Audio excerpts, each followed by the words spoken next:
Hello, I welcome you all once again to my channel Explore Education. I am Dr. Rashmi Singh, Assistant Professor, Department of Education, SS Khanna Girls Degree College, University of Allahabad. And this time I am going to discuss with you a very important commission in the history of Indian education, that is Education Commission, or also known as Kothari Commission, which has been constituted in 1964 and had submitted its report in 1966. Hence, it has a very lengthy document. It's a document of 682 pages. I have divided it into two subparts, part 1 and part 2. Okay, so let's discuss the recommendations of Kothari Commission, which has given in the year 1964, almost 65 years ago, almost 70 years ago. What are the recommendations? What were the these recommendations? Okay, so देखिए, Kothari commission को हम लोग कितनी बार coat करते हैं, कितनी बार हम लोग बात करते हैं कि कोठारी कमीशन ने ये कहा, कोठारी कमीशन ने वो कहा, पर कोठारी कमीशन को एक्चुअली मैंने उसका ओरिजिनल डॉक्यूमेंट अभी तक नहीं पढ़ा था। मतलब उसका जो मिल जाता था मैटर, उसी से काम चल जाता था, बिकॉज इतना लेंदी।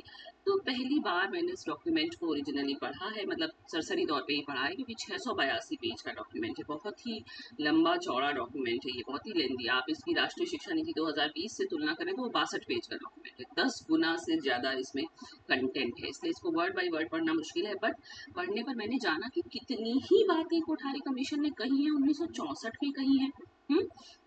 और हम लोग मतलब अभी तक भी उसको हमने फिर उसको राष्ट्रीय शिक्षा नीति 2020 में दोहराया है। आप इसे पढ़ेंगे तो जानेंगे। तो चूंकि आपके सिलेबस में इस बार कोठारी कमीशन को इस तरह से दिया है कि आप उसको सोशियो कल्चरल क्या उसका इम्पैक्ट है, तो कोठारी कमीशन ने बहुत सारी ऐसी बातें कही जिसने आमूल चूल परिवर्तन शिक्षा नीति में, शिक्षा पद्धति में करने का प्रयास किया, और सिस्टम को बिल्कुल रिजुविनेट करने की कोशिश की कोठारी कमीशन ने भी। इसीलिए बहुत इसको इसकी इसकी मान्यता है, बहुत इसका वजन है ना, क्योंकि इसके पहले जो आया था वो यूनिवर्सिटी एजुकेशन कमीशन आया था, फिर सेकेंडरी एजुकेशन कमीशन आया था, फिर एक ऐसे कमीशन की संकल्पना की गई जो इन टोटलिटी सारे लेवल्स ऑफ एजुकेशन पे, शिक्षा के सभी स्तरों पर बात करे, उनकी कमियां बताए और उनके रिकमेंडेशन बताए। उसमें कई बहुत हद तक ये सफल भी हुआ। वो बात दूसरी है कि जो भी हम लोग रिकमेंडेशन देते हैं उसको पूरी तरह इम्प्लीमेंट नहीं कर पाते, पर बातें बहुत अच्छी कही गई हैं इसमें। तो शुरू करते हैं कि क्या क्या कहा कोठारी कमीशन ने। तो in a science based world, education and research are crucial to the entire developmental process of a country, its welfare, progress and security. ये कहा इसने क्योंकि आप हमें हर जब भी इसकी कोई भी रिकमेंडेशन सुनिए, देखिए, तो इस हिसाब से समझिए कि ये पूरा ही ईयर देख लेते हैं ना, 65 मान लेते हैं इसको, तो 35 साल इधर, 25 साल इधर, 60 साल पूरा पूरा 60 साल पुराना डॉक्यूमेंट है ये।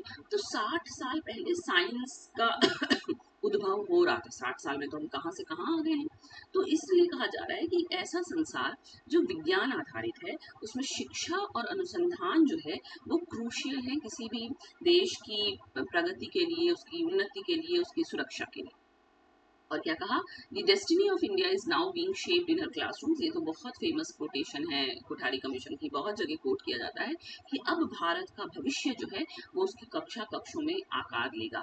इन a world based on science and technology, क्योंकि ये वो संसार था जहाँ साइंस टेक्नोलॉजी एकदम पैर पसार रहे थे संसार में। तो इन्होंने कहा कि एक ऐसा संसार जो साइंस और टेक्नोलॉजी से युक्त है, it is education that determine the level of prosperity, welfare and security of the people. ये शिक्षा ही होगी जो सुनिश्चित करेगी लोगों की कितने आप प्रॉस्पेरस हैं, कितने समृद्ध हैं, कितने आप जन कल्याणकारी हैं, और कितना आपके लोग सुरक्षित हैं।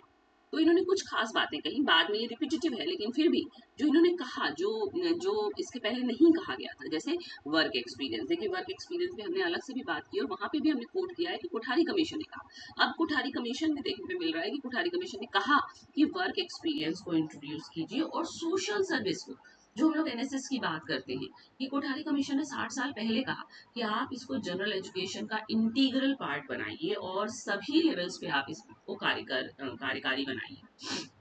और जिन्होंने उस वक्त कहा कि मॉरल एजुकेशन पे स्ट्रेस दीजिए और सोशल रिस्पॉन्सिबिलिटी का सेंस होना चाहिए विद्यार्थियों में। यानी ये नहीं बस हम गए, पढ़े, निकले और हमारा अपना भला होना चाहिए, नहीं, सामाजिक जिम्मेदारी हम पर बनती है, क्योंकि मनुष्य एक सामाजिक प्राणी है। फिर ये इसने कहा कि सेकेंडरी एजुकेशन के वोकेशनलाइजेशन पे बल दिया कि आप द्वितीयक शिक्षा माध्यमिक शिक्षा के बाद व्यवसायीकरण उसमें जोड़िए, ताकि वो बच्चे जो हायर एजुकेशन में एडमिशन नहीं ले पाते हैं वो कोई ना कोई व्यवसाय में लिप्त हो सके। फिर इसने कहा कि व्यवस्थाएं सुधरेंगी कब, जब टीचर की क्वालिटी बढ़िया होगी। तो इन्होंने कहा कि आप विशेष बल दिया कि शिक्षकों की गुणवत्ता और प्रशिक्षण पर बल दिया जाना चाहिए। और इन्होंने कहा कि डेवलपमेंट ऑफ क्वालिटी और pace setting institutions at all stages and in all sectors, की गुणवत्तापूर्ण पेस सेटिंग इंस्टीट्यूशंस का विकास किया जाए। ये बात की इसकी। फिर इसने ये पहला कमीशन था जिसने शिक्षा को उत्पादकता से जोड़ा। जो हम लोग बात करते हैं कि एजुकेशन एंड इकोनॉमिक एम्पावरमेंट, जो हम बात करते हैं एजुकेशन एंड इकोनॉमिक डेवलपमेंट, तो इसने कहा कि शिक्षा ही है जो उत्पादकता बढ़ा सकती है। The link between education and productivity can be forged through the development of the following programmes which should receive high priority in the plan of educational reconstruction. इसने कहा कि ये जो जुड़ाव है, ये जो लिंकेज है शिक्षा और प्रोडक्टिविटी के बीच में, इसी से आप विकसित हो सकते हैं और आप फॉलोइंग प्रोग्राम्स अगर चलाएंगे तो बेहतर होगा। क्या क्या? Science as a basic component of education and culture, संस्कृति और शिक्षा का मुख्य बेसिक जो कंपोनेंट है, घटक है, वो विज्ञान है, तो विज्ञान पर बल दिया जाए। Work experience as an integral part of general education, जो सामान्य शिक्षा है उसका एक पूरा इंटीग्रल पार्ट आप वर्क एक्सपीरियंस को बनाइए। Vocationalization of education, especially at the secondary school level, to meet the needs of industry, agriculture and trade. व्यवसाय का जो उद्योग है, जो कृषि है, उनकी आवश्यकताओं से मिल सके, मतलब उनकी आवश्यकताओं की पूर्ति हो सके, इसलिए मैं सेकेंडरी स्कूल में आप माध्यमिक स्तर पर जरूर शिक्षा के व्यवसायीकरण को जोड़िए। और improvement of scientific and technological education and research at the university stage with special emphasis on agriculture and allied sciences. इन्होंने कहा कि कृषि और जो उससे जुड़े मिलते जुलते जो विज्ञान हैं उन पर विशेष बल देते हुए यूनिवर्सिटी स्टेज पे, जो विश्वविद्यालय स्तर की शिक्षा है, वहाँ पे आप साइंटिफिक और टेक्नोलॉजिकल एजुकेशन और रिसर्च का सुधार कीजिए। ये कुछ खास बातें कोठारी कमीशन ने कही। तो इनमें से किसको आप एम्फेसाइज कर सकते हैं, एक्सप्लेन कर सकते हैं? वो वर्क एक्सपीरियंस है। तो वर्क एक्सपीरियंस पे हालांकि पहले बात हुई है, लेकिन इसने कहा कि वर्क एक्सपीरियंस जो है वो आप इंट्रोड्यूस कीजिए, जनरल वोकेशनल सभी एजुकेशन में इंटीग्रल पार्ट बनाइए। और उन्होंने कहा वर्क एक्सपीरियंस को डिफाइन कैसे करेंगे, कैसे परिभाषित करेंगे वर्क एक्सपीरियंस को, कि पार्टिसिपेशन इन प्रोडक्टिव वर्क, यानी कि भागीदारी होनी चाहिए, किसकी? विद्यार्थियों की प्रतिभागिता होनी चाहिए प्रोडक्टिव वर्क में। जहाँ कोई ना कोई प्रोडक्टिव वर्क चल रहा हो, या तो विद्यालय हो, घर हो, वर्कशॉप हो, फार्म हो, फैक्ट्री हो, या किसी भी प्रोडक्टिव सिचुएशन में। All good and purposive education should consist of at least 4 basic elements. उन्होंने कहा हर शिक्षा जिसको आप मानते हैं कि वो अच्छी शिक्षा है या उद्देश्यपूर्ण शिक्षा है, उसके 4 बेसिक एलिमेंट होने चाहिए। क्या क्या? लिटरेसी हो, भाई लिटरेसी हम लोग पढ़ाते हैं, study of languages, humanities and social sciences. Numeracy हो, आप उसको अंकों का ज्ञान कराइए मैथमेटिक्स और नेचुरल साइंसेज में। और वर्क एक्सपीरियंस और सोशल साइंस। और उसने ये भी कहा कि हम लोग जनरली पहले 2 कंपोनेंट्स में तो थोड़ा बहुत काम कर रहे हैं, लेकिन वर्क एक्सपीरियंस और सोशल सर्विस या सोशल साइंसेज पर कोई काम नहीं कर रहे हैं।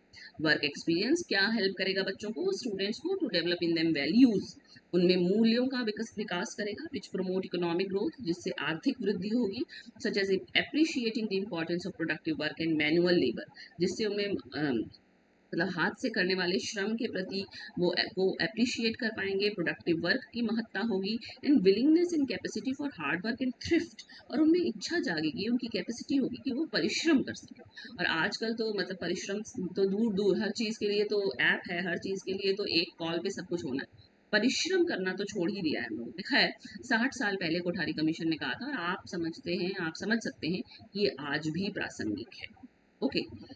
फिर कुछ देखिए एकदम यूनिक कंसेप्ट है जो कोठारी कमीशन ने कहा, जैसे कॉमन स्कूल, जैसे नेबरहुड स्कूल, जैसे स्कूल कॉम्प्लेक्स। देखिए चाह के भी मैं सारे कंपोनेंट्स इसमें इंक्लूड नहीं कर सकती हूँ छोटे से वीडियो में, दूसरा भी पार्ट बनाऊंगी तो भी बहुत कुछ छूटेगा। तो अगर आप वाकई जानना चाहते हैं कोठारी कमीशन को, तो समय निकालिए और पढ़िए, भले समय लगे, है ना। तो द कॉमन स्कूल के लिए इसने कहा कि it must be, common school क्या है, मतलब वो कह रहा है कि it must be the responsibility of the educational system to bring the different social classes and groups together. उसने कहा कि ये शैक्षिक तंत्र की जिम्मेदारी होनी चाहिए कि विभिन्न सामाजिक वर्गों और लोगों को एक साथ लाए, है ना। And thus promote the emergence of an egalitarian and integrated society, और इस तरह से एक समता मूलक और एकीकृत समाज के उद्भव में प्रमोशन दे। लेकिन होता क्या है, but at present instead of doing so, लेकिन उसने कहा लेकिन इसके इंस्टेड, इसके विपरीत क्या चल रहा है, education itself is tending to increase social segregation, लेकिन शिक्षा को सामाजिक एकीकरण करना था, पर वो सामाजिक पृथक्करण कर रही है, अलग अलग कर रही है। कैसे अलग अलग कर रही है, and to perpetuate and widen class distinction, और क्लास का जो डिस्टिंक्शन है उसको और बढ़ा रही है। कैसे, the minority of private fee charging better schools meet in the needs of the upper classes and the vast bulk of free publicly maintained but poor schools being utilised by the rest. वो कह रहा है कि कम school जो private हैं, जिनकी fees ज़्यादा है, वो तो अपर क्लास के बच्चों की नीड्स को फुलफिल कर रहे हैं, और बहुत सारे जो पब्लिकली मेंटेन फ्री गरीब विद्यालय हैं, जहाँ बिल्डिंग अच्छी नहीं है, इंफ्रास्ट्रक्चर अच्छा नहीं है, टीचर्स अच्छे नहीं है, वो उसमें बाकी बच्चे जा रहे हैं। What is worse, this segregation is increasing and tending to widen the gulf between the classes and the masses, और इससे भी बुरा ये है कि ये सेग्रीगेशन दिन पर दिन बढ़ रहा है, और जो वर्ग है, मतलब एक मास है जो जनमानस है, और एक जो क्लास है अपर क्लास, उसके बीच की जो खाई है वो बढ़ती जा रही है। तो इन्होंने कहा कॉमन स्कूल की कैरेक्टरिस्टिक क्या होनी चाहिए, ओपन टू ऑल चिल्ड्रन, सभी बच्चों के लिए खुला हो, irrespective of caste, creed and community, religion, economic conditions और सोशल स्टेटस। उस बच्चे का कोई भी जाति हो, किसी भी समुदाय का हो, किसी भी धर्म का हो, किसी भी वो कोई भी उसकी आर्थिक परिस्थिति हो, कोई भी सामाजिक स्टेटस हो। Access to good education will depend not on wealth और क्लास बट ऑन टैलेंट। जो ये पहुंच है अच्छी शिक्षा तक, वो धन पे, क्लास पे निर्भर नहीं होनी चाहिए, बल्कि बच्चे के टैलेंट पे निर्भर होनी चाहिए। और promote at least a reasonable proportion of quality institutions, और in which no tuition fee will be charged, और इनमें ट्यूशन फी चार्ज नहीं की जाएगी, तभी तो गरीब बच्चे का एडमिशन होगा। तो ये संकल्पना कोठारी कमीशन ने कॉमन स्कूल में दी। तो आप इसको इस तरह से समझ सकते हैं कि हर जो रिकमेंडेशन है उसका सोशियो कल्चरल उसकी महत्ता है, इम्पॉर्टेंस है, उसने हिलाया समाज को। फिर सोशल एंड नेशनल सर्विस की बात की कोठारी कमीशन ने, कि some form of social and national service should be made obligatory, कुछ ना कुछ सामाजिक और राष्ट्रीय सेवा जरूर जरूर जरूर हर विद्यार्थी के लिए होनी चाहिए, और आप उसको एकीकृत करिए शिक्षा के साथ। This can become an instrument, इससे क्या होगा, बच्चे का चरित्र निर्माण होगा, उसमें डिसिप्लिन आएगा, उसमें मैनुअल लेबर के प्रति डिग्निटी आएगी, और सोशल रिस्पॉन्सिबिलिटी का भाव आएगा। There are two main forms in which such service can be organise. वो कह रहे हैं कि दो तरीके हैं जिनसे ये सर्विस चलाई जा सकती है। पहला है encouraging and enabling students to participate in community living on the school और कॉलेज कैंपस, और दूसरा है providing opportunities of participation in programmes of community development and national service. ये बताया उन्होंने, है ना, कि आप स्कूल और कॉलेज कैंपस में उनको पार्टिसिपेट कराइए, क्या नाम है, कम्युनिटी के प्रोग्राम्स में, या उनको अवसर दीजिए कि वो कम्युनिटी डेवलपमेंट और नेशनल सर्विस के बाहर जो चल रहे हैं प्रोग्राम, उनमें पार्टिसिपेट कर सकें। फिर कोठारी कमीशन ने कहा, मीडियम के बारे में बात की education at school and college में, कि learning through a foreign medium compels the students to concentrate on cramming instead of mastering the subject matter. वो कह रहे हैं कि ये तो बात आज भी हो रही है कि जो आप विदेशी माध्यम से पढ़ा रहे हैं, जैसे अंग्रेजी उस वक्त विदेशी माध्यम था, कि बच्चों को पढ़ाते हैं तो वो क्या करते हैं, रटते हैं, ना कि वो उनको सब्जेक्ट की मास्टरी होती है। As we have rightly adopted the regional languages as the media of education at the school stage, it follows that we should adopt them increasingly at the higher stage also. ये कह रहा है कि अगर आप मतलब प्राइमरी लेवल पे बच्चे को उसकी क्षेत्रीय भाषा में शिक्षा दे रहे हैं, तो यही चीज़ आप हायर एजुकेशन तक ले जाइए। This proposal has also been supported strongly as a measure to promote social and national integration. इससे क्या होगा कि सामाजिक और राष्ट्रीय एकीकरण को बढ़ावा मिलेगा। The Emotional Integration Committee was of the view that use of regional languages as a media of education from the lowest to the highest stage of education was a matter of profound importance for national integration. Emotional Integration Committee गठित की गई थी, उसने भी बताया कि अगर regional languages को आप मीडियम ऑफ एजुकेशन मानते हैं from lowest to highest stage, तो इससे राष्ट्रीय एकीकरण की भावना बढ़ती है। This was supported by the national integration council also, और इस बात को नेशनल इंटीग्रेशन काउंसिल ने भी सपोर्ट किया था। तो ये मीडियम पे उसने बात की। फिर नेशनल कॉन्शियसनेस कैसे बढ़ा सकते हैं, इस पे बात हुई कि India is a land of diversities of different caste, people, communities, languages, religions and culture. What roles can the schools and universities play in enabling their students to discover the unity in diversity that India essentially is, and in fostering a sense of national solidarity transcending narrower loyalties. वो कह रहा है कि चूंकि भारत एक ऐसी भूमि है जहाँ विभिन्न जातियों के लोग, समुदायों के लोग, भाषाओं के लोग, धर्मों के और संस्कृतियों के लोग रहते हैं, तो स्कूल और यूनिवर्सिटी क्या रोल प्ले कर सकती है कि वो ये सिखाए कि भारत की एकता विविधता में एकता है, और अपने छोटे छोटे जो संकीर्ण लॉयल्टी हैं उनसे ऊपर उठ के आप राष्ट्रीय एकीकरण की भावना में विश्वास करें. The deepening of national consciousness can be fostered, especially through two programs: the understanding and re-evaluation of our cultural heritage, and the creation of a strong driving faith in the future towards PS5. ये सब बातें उन्होंने कही और democratic values की बात की. देखिए आज भी जो राष्ट्रीय शिक्षा नीति 2020 है वो भी यही बात कर रहा है. साइंटिफिक टेम्पर की बात उसने भी की है, साइंटिफिक टेम्पर ये भी कह रहे हैं. मतलब 60 साल में हम लोग अपने विद्यार्थियों में साइंटिफिक टेम्पर डेवलप नहीं कर पाए. Special emphasis has to be laid on the development of values such as scientific temper of mind, tolerance, respect for the culture or other national groups, etc., which will enable us to adopt democracy not only as a form of government but also as a way of life. कह रहा है कि विद्यार्थियों में आप scientific temper develop कीजिए, सहिष्णुता develop कीजिए, दूसरे संस्कृति के प्रति सम्मान डेवलप कीजिए, जिससे ये होगा कि न सिर्फ हम डेमोक्रेसी को एक सरकार के रूप में चला पाएंगे बल्कि जीवन का हिस्सा बना पाएंगे. We have to cultivate a spirit of large-hearted tolerance of mutual give and take, of the appreciation of ways in which people differ from one another. और एजुकेशन एंड प्रोडक्टिविटी के अलावा एजुकेशन एंड मॉडर्नाइजेशन की बात भी की Kothari commission ने, की शिक्षा और आधुनिकता, शिक्षा और उत्पादकता. तो उसने कहा कि ये वो समय है जब एक्सप्लोजन हो रहा है नॉलेज का. आज तो कितना ज़्यादा हो गया है, तो उस वक्त भी हो रहा था. उन्होंने कहा कि शिक्षा का काम मॉडर्न सोसाइटी में है कि जितना तेज़ी से मॉडर्नाइजेशन हो रहा है, नॉलेज में एडवांसमेंट हो रहा है, उतनी तेज़ी से शिक्षा भी अपने आप को बदल सके. तो उसने कहा कि ये वो समय है जब बच्चे को हम पैसिवली शिक्षा को रिसीव ना करें बल्कि एक्टिवली डिस्कवर करें. रैपिड सोशल चेंज की बात की कि the very aim of education has to be view differently. It is no longer taken as concern primarily with imparting of knowledge. तब बात की जा रही है कि शिक्षा का काम सिर्फ ज्ञान देना नहीं है बल्कि आपकी क्यूरियोसिटी को जगाना है, आप में प्रॉपर इंटरेस्ट, एटीट्यूड और वैल्यूज़ का विकास करना है, जिससे आप में कुछ विशेष कौशल डेवलप हो सके, जिससे आप आत्मनिर्भर होकर पढ़ सकें और कैपेसिटी आप में डेवलप हो कि आप जज कर सकें और सोच सकें अपने बारे में. ये सारी बातें हम बार बार दोहरा रहे हैं पिछले 60 सालों से.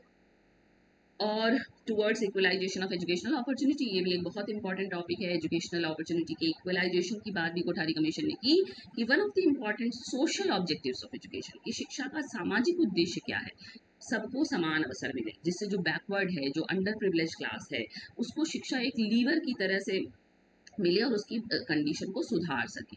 Every society that values social justice and is anxious to improve the lot of common man and cultivate all available talent must ensure progressive equality of opportunity to all sections of the people. वो कह रहा है कि कोई भी ऐसा समाज जो चाहता है कि सामाजिक न्याय हो, जो चाहता है कि कॉमन मैन के टैलेंट को अवसर मिले, उसको इस पर ध्यान देना चाहिए. This is the only guarantee for the building up of an egalitarian and humane society in which the exploitation of the weak will be minimized. उसने कहा कि यही एक तरीका है जिससे आप एक समता मूलक और मानवीय समाज का निर्माण कर सकते हैं, जिसमें जो वीक है, जो कमज़ोर है, उसका कम से कम शोषण हो. और इस तरीके की बातें उसने की और कुछ उन्होंने सुझाव दिए कि आप ट्यूशन फ़ी और प्राइवेट कॉस्ट पे ध्यान दीजिए, आप स्कॉलरशिप दीजिए जो बैकवर्ड क्लास के बच्चे हैं, हैंडीकैप चिल्ड्रन पे ध्यान दीजिए, रीजनल जो इम्बैलेंसेज हैं उनके लिए काम करिए, लड़कियों की शिक्षा पे काम कीजिए क्योंकि लड़कियों की शिक्षा का स्तर हमेशा से ही हमारे समाज में कम रहा है, और जो शेड्यूल ट्राइब है उसकी शिक्षा पर काम कीजिए. वो बात दूसरी है कि अब हम इक्वालिटी की जगह इक्विटी को बढ़ावा देते हैं, लेकिन उसका मूल इक्वलाइजेशन में ही है. तो ये कुछ पॉइंट्स मैंने कवर किए हैं, अभी बहुत सारे पॉइंट्स रह गए हैं. तो कोठारी कमीशन एक बहुत लेंदी, बहुत कॉम्प्रिहेंसिव, बहुत उसने हर लेवल पे एनालिसिस किया और बहुत सारी ऐसी बातें हमें बताई जो हम आज भी फॉलो नहीं कर पाए, और राष्ट्रीय शिक्षा नीति 2020 ने उनको दोहराया है ना. जब आप इसे पढ़ेंगे तो आप जानेंगे. तो निश्चित रूप से ये डॉक्यूमेंट और इसके रिकमेंडेशन ने हमारी सामाजिक, सांस्कृतिक और शैक्षिक परिदृश्य को बहुत हद तक बदला. Okay, so thank you and don't forget to like and subscribe my channel, Explore Education.